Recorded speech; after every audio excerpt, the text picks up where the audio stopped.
Hi అండి, welcome to phases kitchen. ఈరోజు వీడియోలో ఇన్స్టెంట్ వడ ఏ విధంగా తయారు చేయాలో మీకు చూపించబోతున్నాను. మరి ఈ ఇన్స్టెంట్ వడకి ఎటువంటి పప్పులు నానబెట్టి రుబ్బే పని లేకుండా అప్పటికప్పుడు 10 నిమిషాల్లో ఈ ఇన్స్టెంట్ వడని ఎంతో ఈజీగా టేస్టీగా తయారు చేసుకోవచ్చండి. మరి ఈ ఇన్స్టెంట్ వడని ఇంట్లో ఉండే వస్తువులతోనే ఎంతో ఈజీగా టేస్టీగా తయారు చేసుకోవచ్చండి. మరి ఈ ఇన్స్టెంట్ వడని ఏ విధంగా తయారు చేయాలో దీని ప్రాసెస్ ఏంటి వీడియోలోకి వెళ్ళి చూసేయండి. ఇప్పుడు ముందుగా ఒక మిక్సీ జార్ తీసుకోవాలి. ఈ మిక్సీ జార్లో 1 కప్పు వరకు ఉప్మా రవ్వ వేసుకోవాలి. ఇప్పుడు దీంట్లోనే 1/2 కప్పు వరకు అటుకులు వేసుకోవాలి.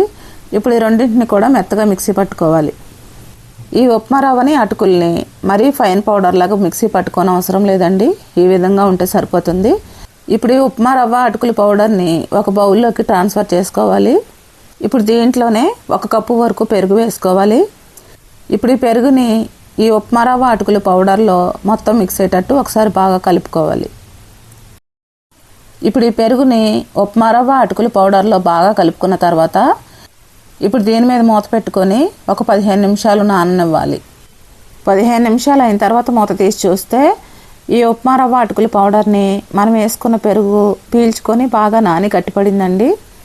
ఇప్పుడు ఈ పిండిలో ఒక గ్రేటర్తో ఒక మీడియం సైజు ఉడికించుకున్న బంగాళదుంపని తీసుకొని ఈ పిండిలో సన్నగా తురుముకోవాలండి.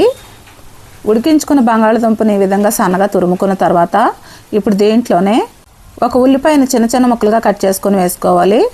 దీంట్లోనే 2 టేబుల్ స్పూన్ల అల్లం ముక్కలు, 2 టేబుల్ స్పూన్ల పచ్చిమిర్చి ముక్కలు, కొంచెం కరివేపాకు, కొంచెం కొత్తిమీర ఆకులు, 1/2 టీ స్పూన్ జీలకర్ర, 1/2 టీ స్పూన్ వంట సోడా, రుచికి తగినంత సాల్ట్ వేసుకోవాలి.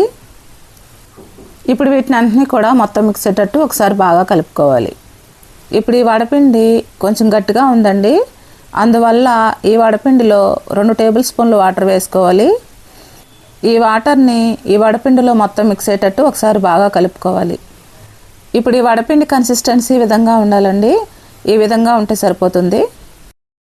ఇప్పుడు చేతిని కొంచెం వాటర్లో ముంచుకొని మీడియం సైజ్ అంత వడపిండిని తీసుకొని చేతిలోనే ఈ విధంగా వడలాగా తయారు చేసుకొని వడకి మధ్యలో హోల్ లాగా పెట్టుకోవాలి.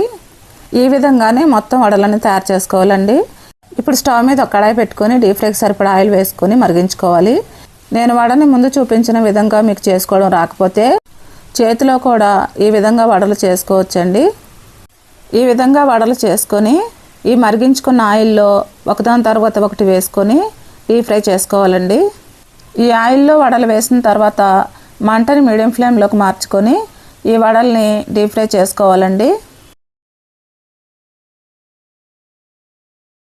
ఈ వడల్ని 2 వైపులా తిప్పుకుంటూ మంచి కలర్ వచ్చేంత వరకు డీప్ ఫ్రై చేసుకోవాలండి. ఈ వడలు మంచి కలర్లోకి వచ్చి బాగా ఫ్రై అయినాయండి.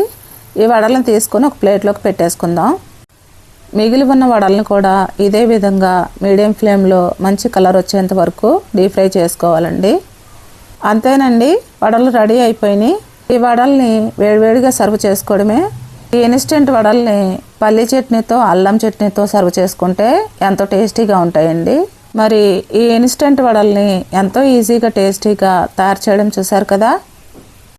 మరి ఈ ఇన్స్టెంట్ వడలు లోపల ఎంతో సాఫ్ట్గా పైన క్రిస్పీగా చాలా టేస్టీగా ఉంటాయండి. మరి ఈ ఇన్స్టెంట్ వడల్ని మార్నింగ్ బ్రేక్ఫాస్ట్గా అయినా ఈవినింగ్ స్నాక్గా అయినా తయారు చేసుకొని తీసుకుంటే చాలా టేస్టీగా ఉంటాయండి. మరి ఎంతో టేస్టీగా ఉండే ఈ ఇన్స్టెంట్ వడల్ని మీరు కూడా ఇంట్లో ప్రిపేర్ చేసుకొని ఏ విధంగా వచ్చిందో నాకు కమెంట్ చేయండి. నా వీడియోస్ కనుక మీకు నచ్చినట్లయితే ఇప్పుడే సబ్స్క్రైబ్ చేసుకొని బెల్ ఐకాన్ ప్రెస్ చేయండి. మీ ఫ్రెండ్స్కి రిలేటివ్స్కి షేర్ చేయండి. Thanks for watching.